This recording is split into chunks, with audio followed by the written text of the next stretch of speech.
Hare Krishna, Hare Krishna, Krishna Krishna, Hare Hare, Hare Rama, Hare Rama, Rama Rama, Hare Hare. Hare Krishna, Hare Krishna, Krishna Krishna, Hare Hare, Hare Rama, Hare Rama, Rama Rama, Hare Hare. Hare Krishna, Hare Krishna, Krishna Krishna, Hare Hare, Hare Rama, Hare Rama, Rama Rama, Hare Hare. Go. Om Namo Bhagavate Vasudevaya. Om Namo Bhagavate Vasudevaya. Om Namo Bhagavate Vasudevaya. Om Namo Bhagavate Vasudevaya. Om Namo Bhagavate Vasudevaya. Om Namo Bhagavate Vasudevaya. So, this morning we read from the Srimad Bhagavatam, Canto 1, Chapter 18, Maharaj Pragat, cursed by a Brahmana boy, the text 38. Yes.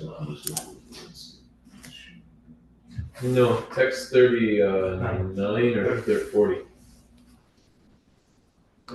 Did you say 40? 39 to 41, I think. 39 to 40, okay. Sava Angiraso Brahman.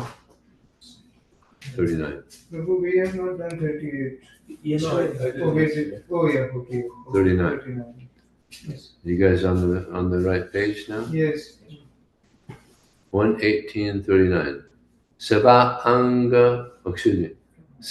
Angiraso Brahman. Sava Angiraso Brahman. Shutva Vilapanam. Shutva Sutta Vilapanam. Umilya Zanakarnetre. Umila Shanakar Nitre. Tusvadanse Agam. Vishwa Chamse Mritoragam. Sava Angiraso Brahman. Sava Angiraso Brahman. Shudva Sutta Vilapanam. Shutva Sutta Vilapanam. Umilya Zanakarnetre. Umila Shanakar Nitre. Tusvachamse Puragam.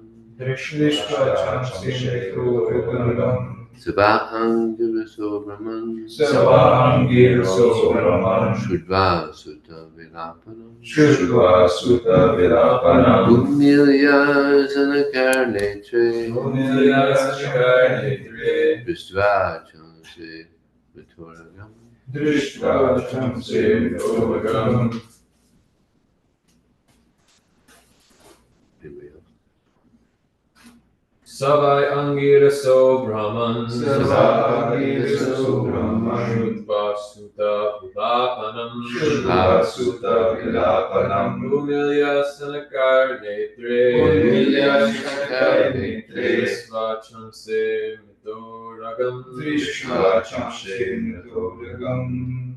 Sa, Sa. he, He. vai, Vai. also. Also. Angirasa, Angirasa. the Rishi born in the family of Angira. The rishi born in the family of Angira.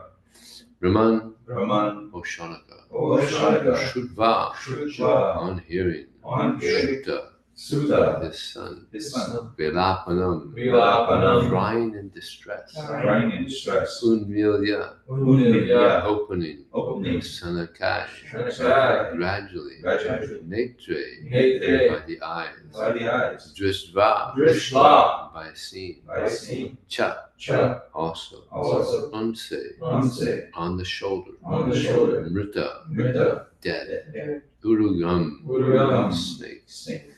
Translation, there's no purpose, so we'll read 39, 40, and 41. O Brahmanas, the Rishi, who was born in the family of Angira Muni, hearing his son crying, gradually opened his eyes and saw the dead snake around his neck. He threw the dead snake aside and asked his son why he was crying, whether anyone had done him harm. On hearing this, the son explained to him what had happened. Purport. The father did not take the dead snake on his neck very seriously. He simply threw it away. Actually, there was nothing seriously wrong in Mars Briket's act, but the foolish son took it very seriously, and being influenced by Kali, he cursed the king and thus ended a chapter of happy history. Yeah. Downfall of the Brahmanas. Text 41. The father heard from his son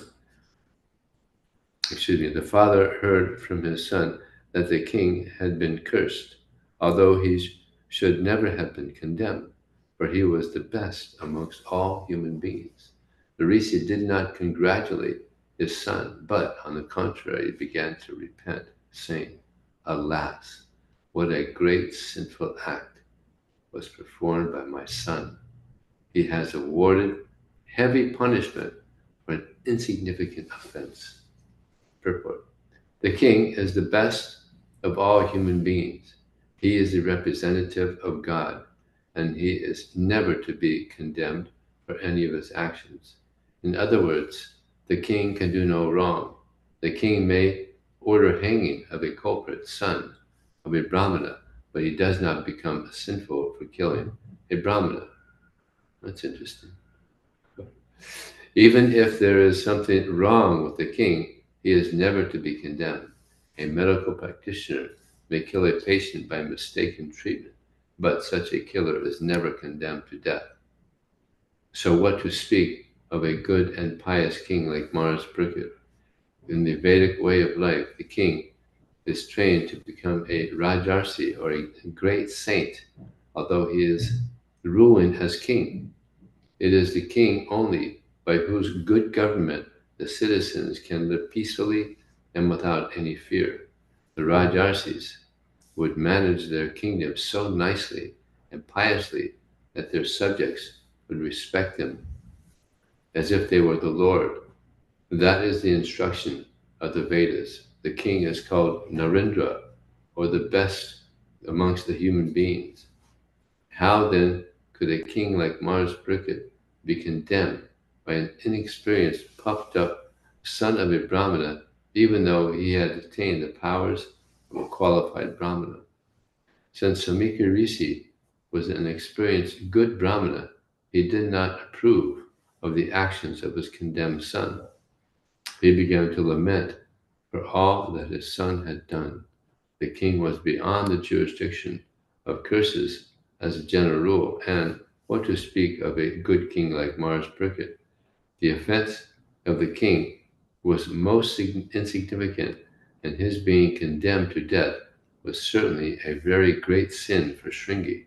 Therefore, Rishi Samika regretted the whole incident. Om Jnanasamanandasya Gidanjana Salakaya Chakshurvritam Jena Tasmai Shri Gurave Namah Mukham Purvamacharam Pangmamamate Kripadanam Bande Shri Gurudasa Avanchikapatubhyascha Kripa Sindhuvye Vacha Patitanam Bhavneva Vaishnavibhyo Namo Namaha. Jaya Shri Krishna Chaitanya Prabhu Nityananda Shri Advaita Gadadhar Shri Gaura Hare Krishna, Krishna Krishna, Hare Hare, Hare Ram, Hare Rama, Rama Rama, Hare. Here we're seeing that not only did his father repent, but he was also repenting. Shringi, he was repenting because he understood he had did something wrong. So this is so he wasn't as bad as sometimes Shringi cursed the king, but he repented, which is good. That's a sign of sincerity also. It's like many devotees in our society also, they had some difficulty and they repented, and they were welcomed back. Actually, there was one sannyasi, he was actually kicked out of our society 3 times. He created his own society, and he would come and he would repent, and okay, come on. And again, he would actually take people out of ISKCON to join his movement. But after the 3rd time, no more. That's it. So, yeah, 1, 2, 3, you're out. So, but repenting is good. That's Prabhupada said that's a sign of sincerity. One time devotee asked Prabhupada, how do we know if someone is sincere? And even they leave sometimes. Prabhupada said if they come back, then they're sincere. But some, they leave and they don't come back. So repenting is good. Just like some of us, we also may have done some nonsense, and we beg for forgiveness. And Krishna, he's an ocean of mercy, Karuna Sindhu. He's an ocean of mercy. So if we sincerely repent, then Krishna, he's very kind, so he accepts that forgiveness. So it's interesting here that Maharaj Bricket, he was cursed by Shringi. But it's interesting that Lord Chaitanya, he was also cursed one time. Anybody remember the curse? He was cursed. There was one Brahmana that couldn't get into the kirtan. Lord Chaitanya was having these kirtans with Srivas Thakur and Vaitacharya and Bhakuna and all these very intimate senior, but this Brahmana wanted to go, he couldn't get in. He wasn't allowed in. So he cursed Lord Chaitanya that you'll never have material enjoyment. Lord Chaitanya said, yeah, thanks a lot. Yeah. It's a good curse. Yeah, there's good curses. Yeah. So he was cursed. So not all curses are bad. Some curses are good. I would like to have that curse. Why don't you guys all can curse me with that? So it's interesting here in this purport that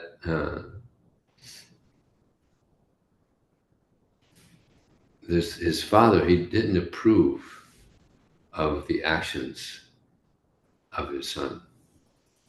And in the pastimes of Lord Chaitanya also, there's instances where Lord Chaitanya didn't approve of some of the actions of his great devotees.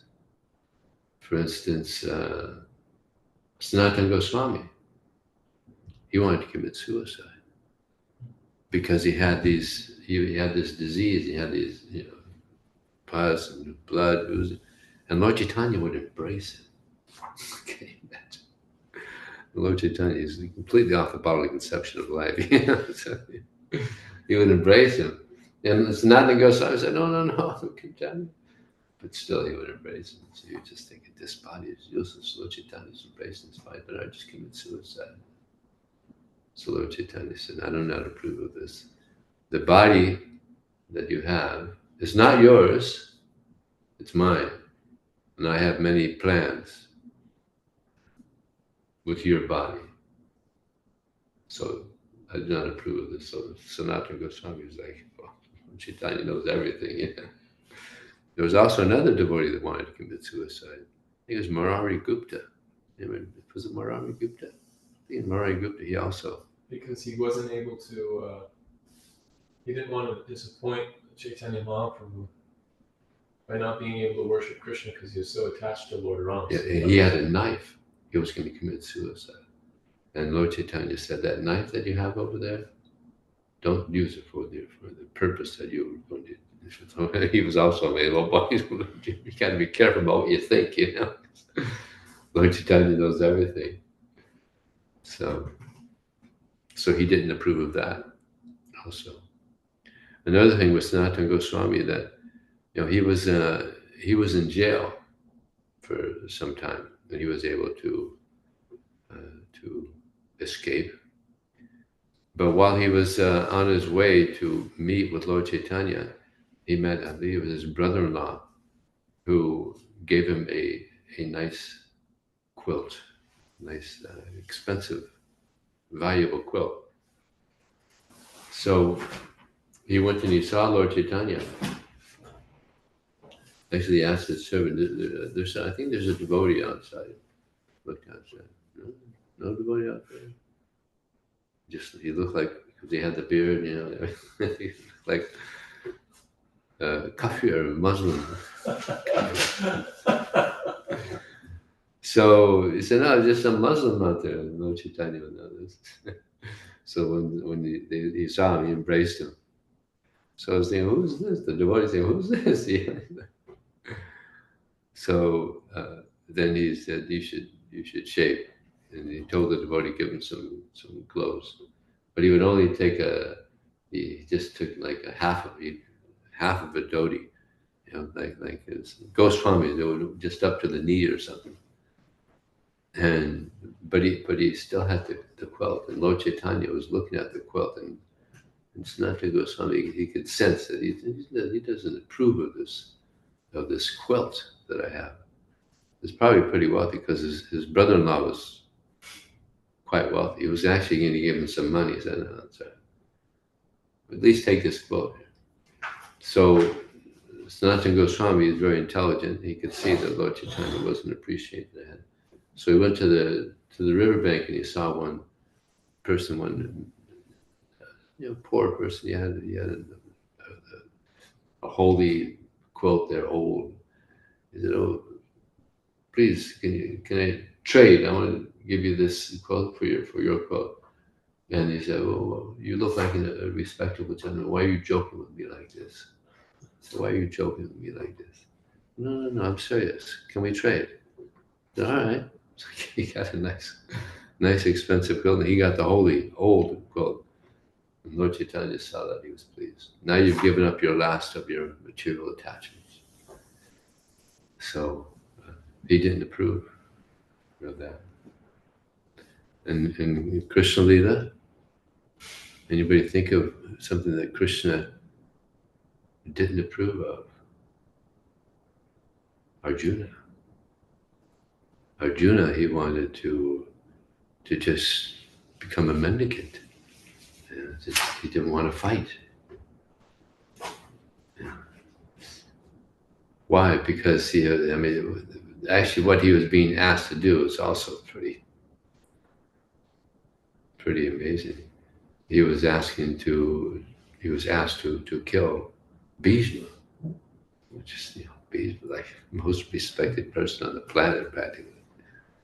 So it was the most difficult thing practically to do.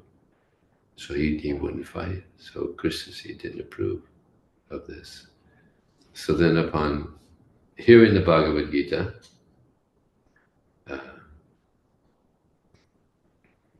he decided to fight for Krishna. So sometimes in our life, we may have some question about what to do. So therefore we have senior devotees. There's Guru, also there's Shastra, there's senior Vaishnavas. We can inquire, what do you think of this idea? And we can inquire and get some feedback. Do you think this Krishna would approve of this? So it's very good to have devotees around. Of course, also to have the books, because then we get good guidance. Because there's so many desires.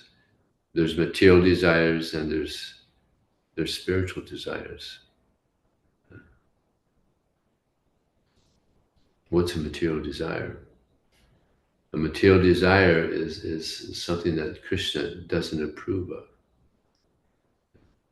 Although actually, I take that back, because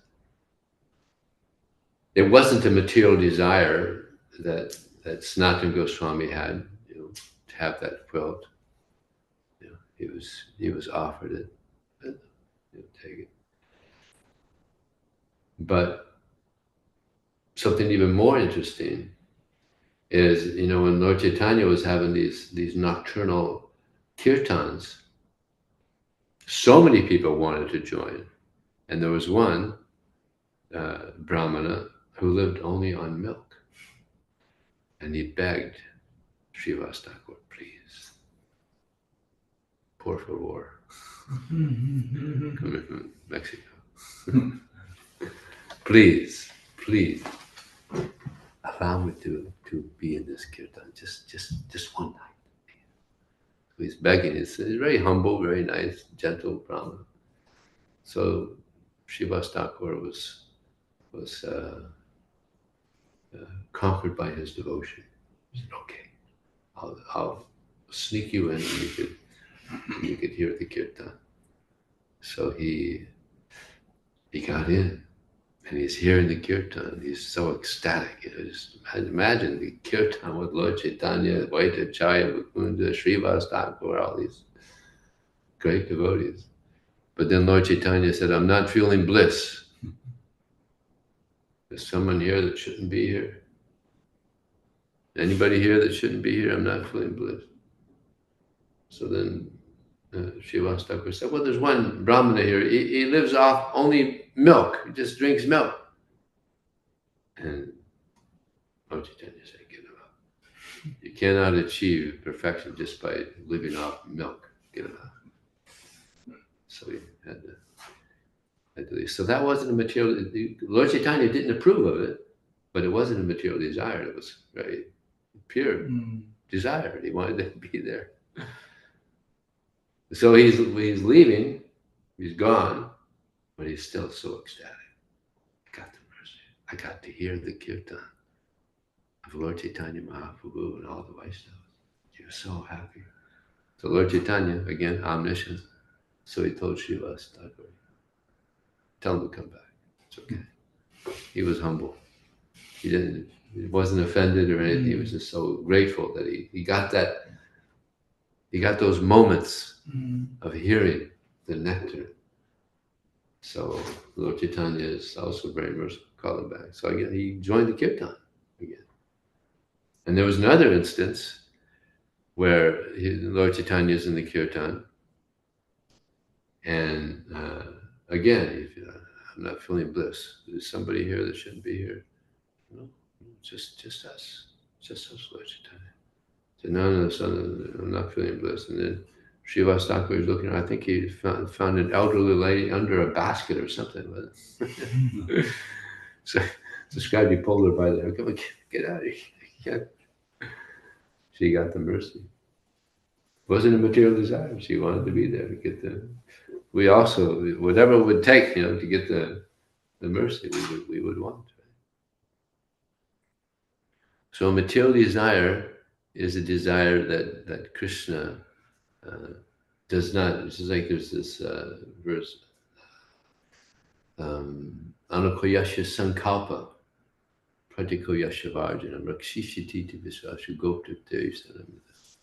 That to accept things that are favorable for devotional service, this is what helps us to advance, helps us to become elevated in Krishna consciousness. But anything that doesn't help us to advance in Krishna consciousness, that's material. That's a material desire. Just like there's devotional service in the mode of ignorance.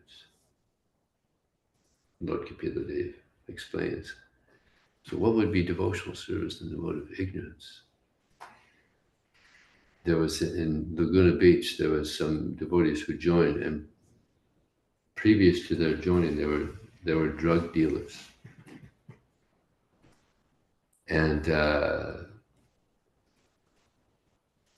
they would give money to Prabhupada, a lot of money to Prabhupada, thinking, well, it's using Krishna service. So one devotee told Prabhupada, the money that you just received, that was money from selling drugs. It's illegal. Prabhupada told him to stop. So he didn't approve of that. There was that instance where Shyamasundar, he was a drug dealer before he joined. And when he was serving Prabhupada, he told Prabhupada, I have to go to jail. And Prabhupada said, why? Why do you have to go to jail? Prabhupada, I was caught, I was selling drugs. And Prabhupada said, I also sold drugs. Pharmaceuticals. So it's okay.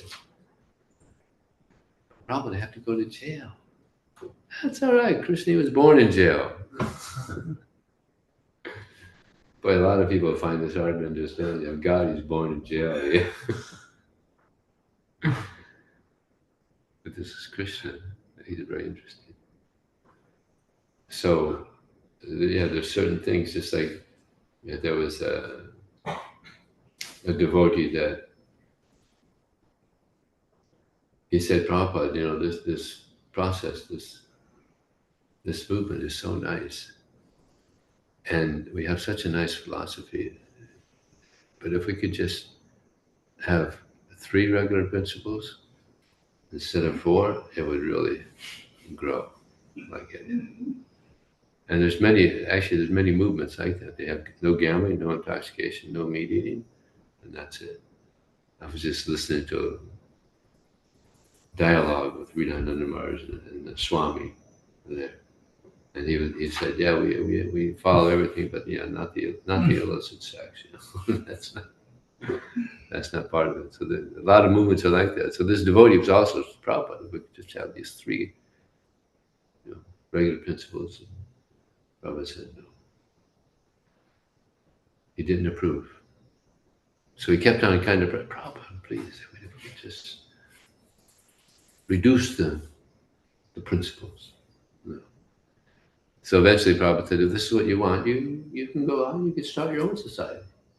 Yeah, good luck. So he didn't approve. Prabhupada said, if I could just have 1 pure devotee as a result of this movement, then that's a success. It's the quality. Quality is what Krishna wants. Quantity? It's not so important. It's important, and we like to have a lot of devotees. Prabhupada was preaching, you like to have a lot of devotees. The more the merrier. But not at the expense of the quality. So the quality is so important. And this is a major material desire. This sex desire. Krishna says is the main enemy.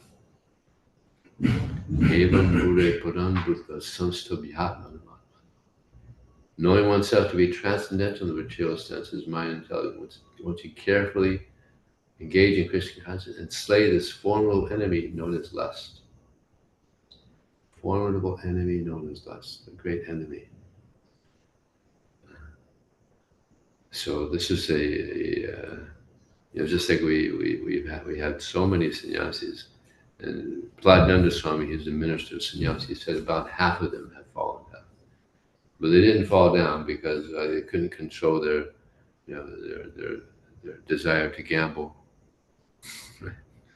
Or they couldn't control their desire to eat meat, or even intoxication. We don't hear about that, but the sex desire, that's the big hurdle that we have to cross over.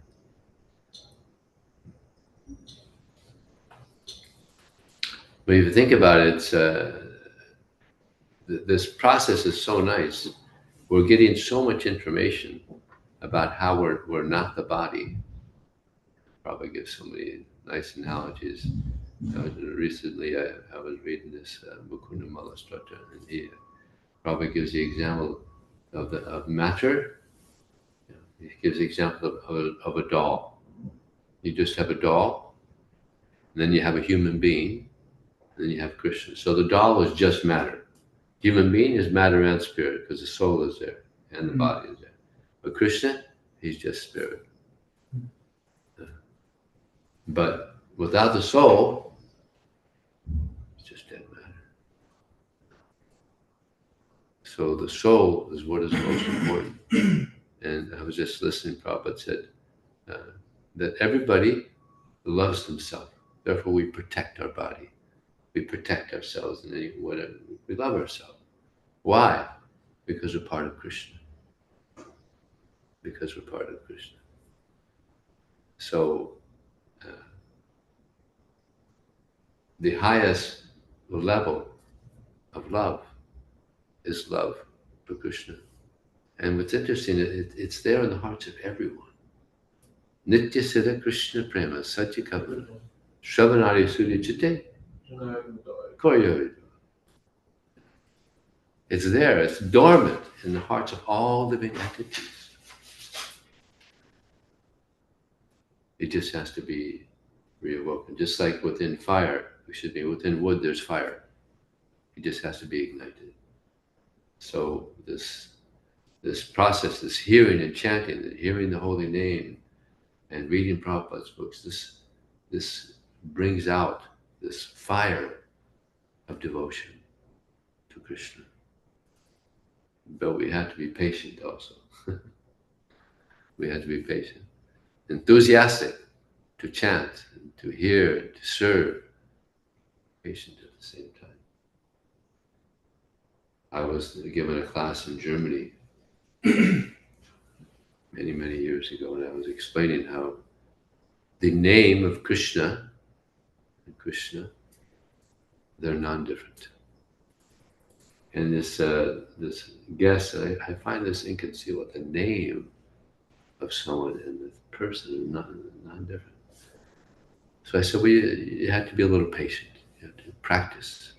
Practice the process, and eventually you get. I mean, it's not an easy thing to understand. That Krishna and his name are non-different. One time a devotee was giving class, in the Bhagavad Gita class, in Vrindavan, and Prabhupada was in the class listening. Imagine that, you're giving class and Prabhupada listening. So the devotee said that Krishna is within his name. And Prabhupada, at the end of the class, he said, oh, really? Where in Krishna is Krishna's name? Krishna is not within his name. Krishna is his name. Difference there, a little subtle difference there. Krishna is his name. So I was explaining this to the student, to this guest, and I said, well, you have to be a little patient. And this guest said, this word patient, it's not even in my dictionary. In the West, we're very impatient. We want everything now. I've been practicing Krishna consciousness for a year, and I'm not a pure devotee yet. The PDS syndrome, pure devotee syndrome. Yeah, I should be a devotee within a year. Shouldn't be a problem. PDS syndrome. So, no, we have to be enthusiastic and be patient. And Krishna, he'll help us become free of these material desires. But all that's left is a spiritual desire to serve Krishna. And then we'll be satisfied. In the Bhagavad Gita, Krishna says, a person who is elevated, what is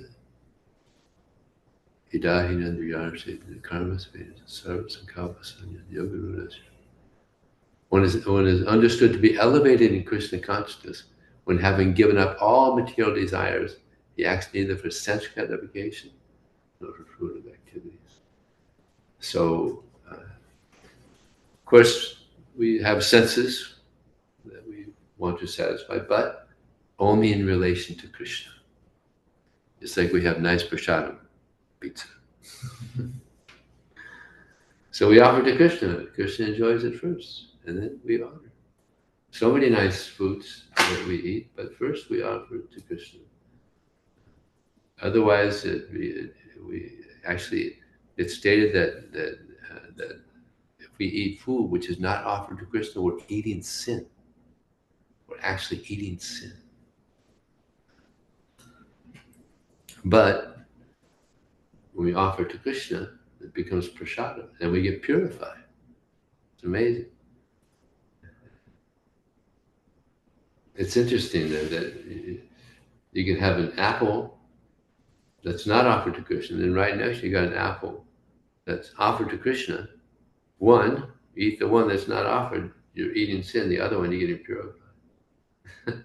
Interesting. But this is the reality. So actually everything that we, all that was yat karoshi, yat asnasi, yat juhosi dadasya, yat tapashyasi kandi, tat kurusha malarpan. Prabhupada says this is the summary of the entire Bhagavad Gita, this one verse. All that you do, all that you eat, all that you offer and give away, as well as all austerities you perform, should be done as an offering to me. This one verse, Prabhupada says, is the summary of the entire Gita. It's so important. All that we do, everything we do, should be as an offering to Krishna. Just like we were speaking to this one person yesterday in Mexico. He said, I'm working, so how can I use that in the service of God, of Krishna? I said, well, there's so many devotees that are working all over the world, thousands and thousands, but they're thinking of Krishna. Some of the results of the work that they get some money, so they offer it to Krishna. And they're thinking of Krishna while they're working. They're thinking of Krishna. How is that possible? You have good sadhana. If you have good sadhana, just like ourselves, we chant our japa, we read. Throughout the day, we're thinking of Krishna. Maybe not all the time. That'll be nice. And we're always thinking of Krishna. But isn't it? You're working. You're thinking of Krishna a lot, isn't it? Even while you're working. Yeah. Isn't it? Yeah. So I said, if you have good sadhana, then even though you're working, you'll be able to think of Krishna. And there's some devotees, even they have facilities so they can just, listen to Krishna. Listen to lectures and kirtan. That's really, you had that opportunity. That's really good. So I said, you have to just be serious, and Krishna will help. He'll help you to remember him. If we want to remember him, he'll help us to remember him. This desire, it all comes from desire. So there's a few minutes left. Is there any questions? Yeah, Prabhu. I was just thinking you were bringing up this point of sex desire. Something about that, and also something about chanting. So I remember there's this quote where a devotee was asking a question similar to what you were bringing up in your quote, where the devotee is saying, our philosophy is so nice, everything's so nice. This devotee was asking, we have the best philosophy, we have the best mantra, everything is so nice. Why is it that we see devotees falling down? And Prabhupada said, because the sannyasis and brahmacharis associate too loosely with women. Oh. Yeah. Prabhupada said that our association with the opposite sex should be past assault. In other words, no nonsense, talking and joking sometimes. Yeah, we have to be strict about that. I mean, previously we had so many, there's like 500 brahmacharis in this country. But it's difficult, even without being loose, still, it's so hard. It's such a, I think Krishna said to Uddhava, with the exception of you, no one is free of this sex desire. Narayana Rishi. Narayana Rishi. So, you had a question? So, yeah, there's many hurdles that we have to jump over. This is the main one, the main hurdle. Actually, in that sense, I do have a follow-up question. If it's only past the salt, then how is the grihastha formed then? Is it formed through the parents of devotees matching? Well, that's the way it was for centuries and centuries. You know, the parents would arrange the marriages. They wouldn't go out and look around like now. It's like that the women, they don't want to just have an arranged marriage. So there's women that are 30, 40 years old still trying to find husbands because they want to find their husband.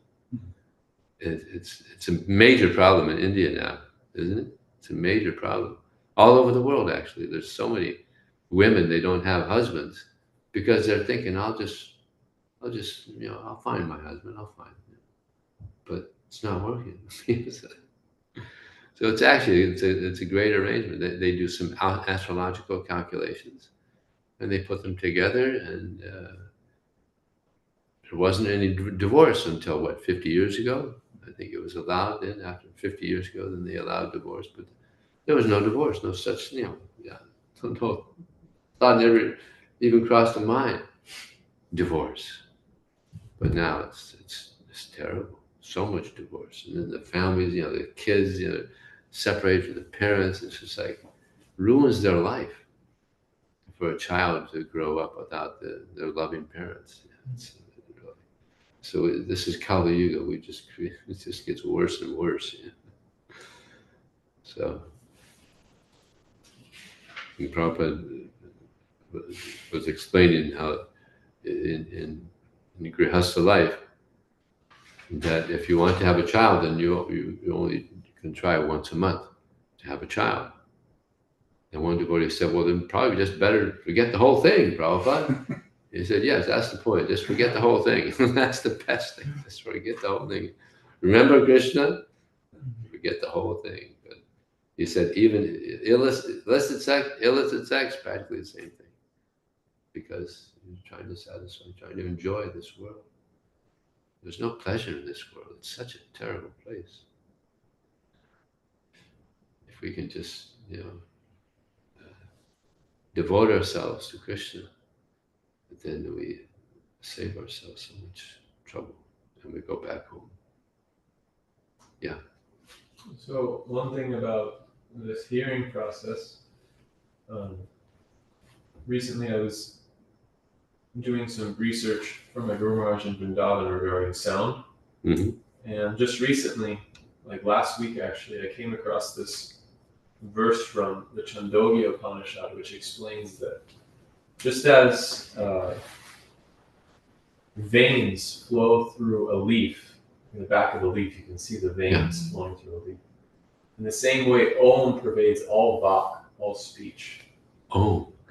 And so then, I was just reading yesterday that from Om, and Vishal Vinod probably know this better than me, or anyone who speaks Hindi, or any type of language, Dravidian language. From Om comes A, O, U, I, like all the vowels and consonants. And so then the combination of those vowels and consonants, when they're combined in a particular way, they express meaning. And then that meaning, when it enters into someone's mind, it controls action, like what someone chooses to do. So let's say Tom curses Bill. Through a combination of syllables that creates a meaning, which Bill is then prompted to want to kill Tom. And so from that sound vibration, a particular action came out. And so what I was reading yesterday is that through the Hare Krishna Mahamantra, by the process of hearing it very carefully, the natural propensity of the soul, Nitya Siddha Krishna Prema Sajja Kavanai, that comes out through that combination of syllables. The combination of Hare Krishna, it can bring out this natural propensity of the soul. So it was emphasizing the need to hear very attentively, because through that hearing, the action of devotion is brought out. So I thought this was very good.